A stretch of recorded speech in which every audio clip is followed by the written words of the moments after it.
जिस खदशे का इजहार किया जा रहा था कि जब आप अमेरिका को, जो ख़ुद को सुपर पावर कहता है, सबसे ज़्यादा ताकतवर मुल्क कहता है, तमाम आलमी इदारों की फ़ंडिंग करता है, सबसे ज़्यादा फ़ंडिंग वही कर रहा होता है, तो जब आप उसको इनकार करेंगे, एब्सोल्युटली नॉट कहेंगे और बार बार कहेंगे, उसके CIA के सरबरा को मिलने से इनकार कर देंगे, उसकी बेइज्जती करेंगे और कहेंगे कि जी अब हमने आपको कोई किसी किस्म का कोई अड्डा नहीं देना, और यहाँ तक कह देंगे कि जी हम तो कॉन्फ्लिक्ट में पार्टनर्स ही नहीं बन सकते, किसी किस्म का कॉन्फ्लिक्ट में साथ नहीं देंगे, हाँ पीस के लिए हम साथ हैं, तो फिर अमेरिका की तरफ से जवाब तो आएगा। तो जवाब ये आया है कि जनाब पाकिस्तान को और तुर्की को चाइल्ड सोल्जर प्रिवेंशन एक्ट की एक फ़हरिस्त है कि जिसमें इल्ज़ाम अमेरिका लगाता है कि जी पाकिस्तान में बच्चों से काम लिया जा रहा है, फ़ौजी काम या जो सिक्योरिटी के काम है उसमें मुआवनत ली जा रही है बच्चों से। तो ये इल्ज़ाम लगाकर पाकिस्तान को उस फहरिस्त में शामिल कर दिया गया है, और इसके नताइज ये हो सकते हैं कि पाकिस्तान की जो फ़ौजी किसी तरह से ट्रेनिंग, कोई इमदाद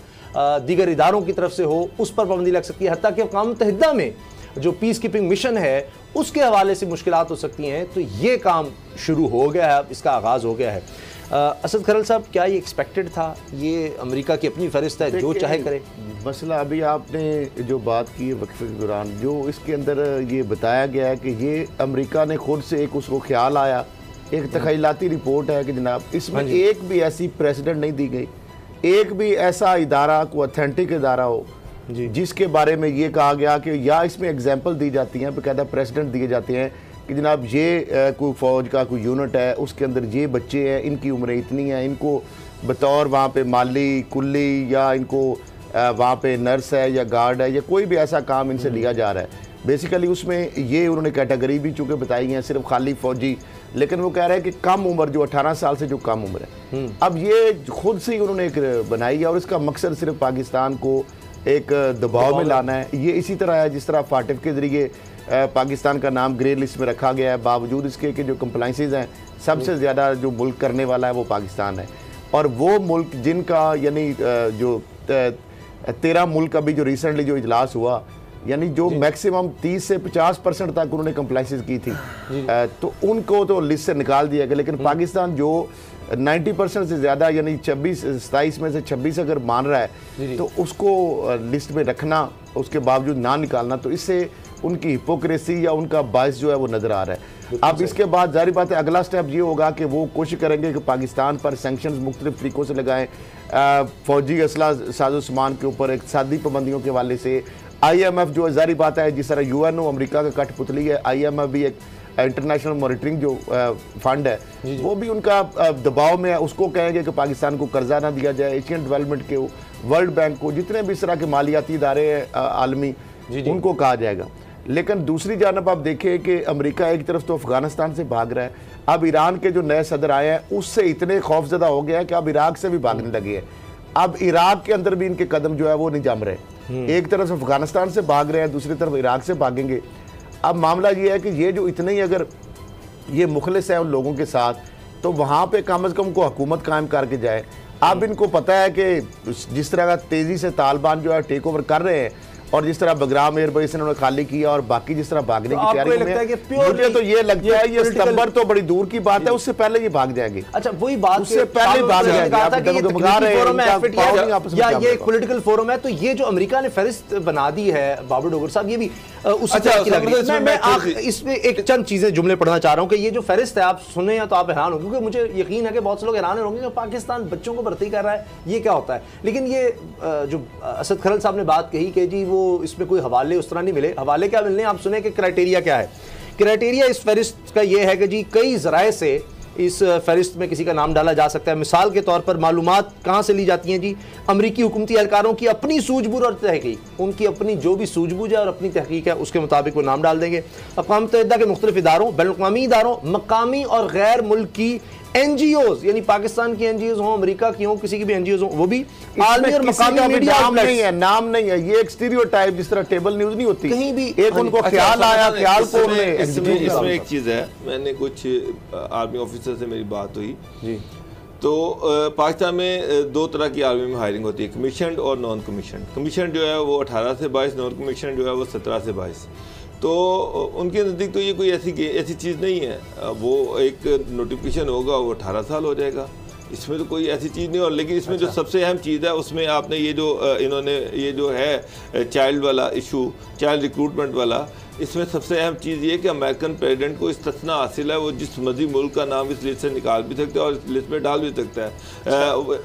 ये अथॉरिटी उसको हासिल है। तो इसका मतलब ये है कि उसने अपनी मर्जी से बेतहाशा, और पाकिस्तान और इंडिया का हायरिंग का जो प्रोसीजर है वो एक ही है। हैरत की बात यह है कि इंडिया का नाम नहीं इसमें डाला गया, पाकिस्तान का नाम इसमें डाला गया और तुर्की का नाम डाला गया। इसका मतलब कि प्रेसिडेंट ने अपना डिस्क्रिशनरी पावर यूज़ की और इंडिया को उससे निकाल दिया। लेकिन वो तो ये कोई इतनी इशू नहीं है, ये कोई बड़ा इशू नहीं है। वो तो आप एक नोटिफिकेशन पे 18 साल कर देंगे, अगली हायरिंग 18 साल पे स्टार्ट कर देंगे, उससे क्या फ़र्क पड़ेगा।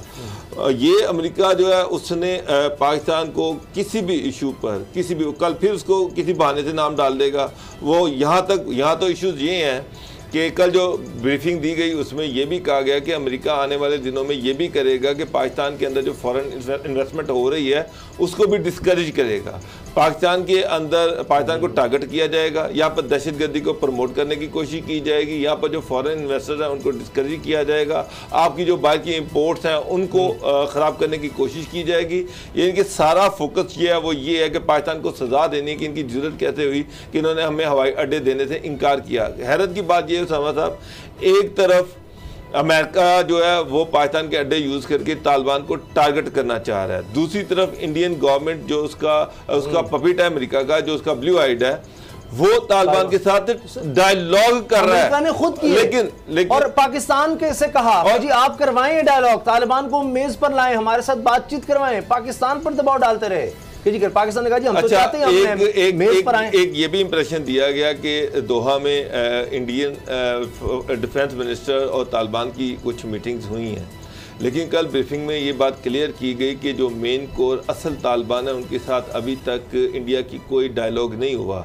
दोहा में जो बैठे हुए हैं वो उस तरह से डिसीजन मेकिंग बॉडी नहीं है, जो तालिबान वहाँ पर बैठे हुए हैं वो डिसीजन वो फैसला साजी नहीं कर सकते। अब ये अल्लाह ना करे, लेकिन हमने तो देखा है कि मुश्किल से कोई बजट में कुछ कहा गया जी टैक्स कुछ कम किए जा रहे हैं, या उम्मीद हो गई कि कुछ बेहतरी शायद आने लग गई है, वरना सर इतनी बेरोज़गारी है, महंगाई है, परेशानी है, गुर्बत है।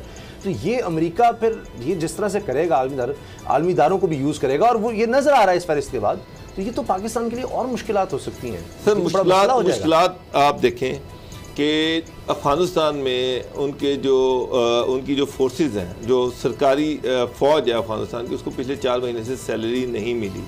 यही वजह है कि वो तालिबान के सामने सरेंडर कर रहे हैं, हथियार फेंक रहे हैं कि वो लड़ना नहीं चाहते।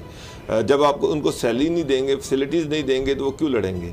और दूसरी बात ये है कि अफगानिस्तान की गवर्नमेंट के पास पैसे नहीं है, अमेरिका वहाँ से निकल आया, गवर्नमेंट का बुरा हाल है। ये जुबानी तौर पर तो कह रहे हैं कि उनको डिफेंस असिस्टेंस दी जाएगी, लेकिन दूसरी तरफ इनको ये भी डर है कि अगर हम इनको असला देते हैं, इनको पैसा देते हैं, वो कल काबुल जो है वो फतह हो जाना है और सारा असला भी और वो पैसे भी जो है तालिबान गवर्नमेंट के पास चले जाएंगे। तो इन्होंने उनको सिर्फ भूख दी है, इसके अलावा और कुछ नहीं दिया। मुझे याद आ रहा है ट्रंप ने जब ये जो अफगान सदर है इसने धमकी दी कि जी हमें तो बीच में शामिल नहीं किया ट्रंप ने, जो मुज़ाकरात किए तालिबान से, तो हम तो इसको मानते हैं। जब वो साइन हो गए तो ट्रंप को गुस्सा चढ़ गया, उसने देखा तू कौन होता है बीच में आने वाला। जो इशू है ना, हमने कर लिया, जो मेन इशू है कि अफगानिस्तान में जिस तरह से खाना जंगी हो चुकी है शुरू, अमेरिका वहाँ से भाग गया है, वहाँ पर कोई रिसोर्सेज उनको दे के नहीं गया। तो मैंने अभी आपसे कहा कि फोर्सेज के लिए सैलरीज नहीं है, तो फिर वहाँ पर जो सरकारी दफातर है उनको क्या पैसा मिल रहा होगा। तो अब अफगानिस्तान के माशी हालात ख़राब होने शुरू होंगे। पहले ही बड़े दोस्तों कुछ दिनों में आने वाला है मज़ा। अभी तो अमेरिका ने पाकिस्तान पे एक ही एक्शन लिया है, आने वाले समय में धीरे धीरे जब पाकिस्तान पे अमेरिका का शिकंजा कसेगा तो अमेरिका तब देखेंगे कि पाकिस्तान की मदद के लिए चाइना कितना आगे आता है। चाइना के दम पे खुश होने वाले पाकिस्तान को ये भी समझना चाहिए कि चाइना जो कुछ करता है अपने फ़ायदे के लिए करता है। चलिए दोस्तों, इस टॉपिक पे हम नज़र रखेंगे। मिलते हैं नेक्स्ट वीडियो में। जय हिंद, जय भारत। उम्मीद करता हूँ ये वीडियो आपको ज़रूर पसंद आई होगी।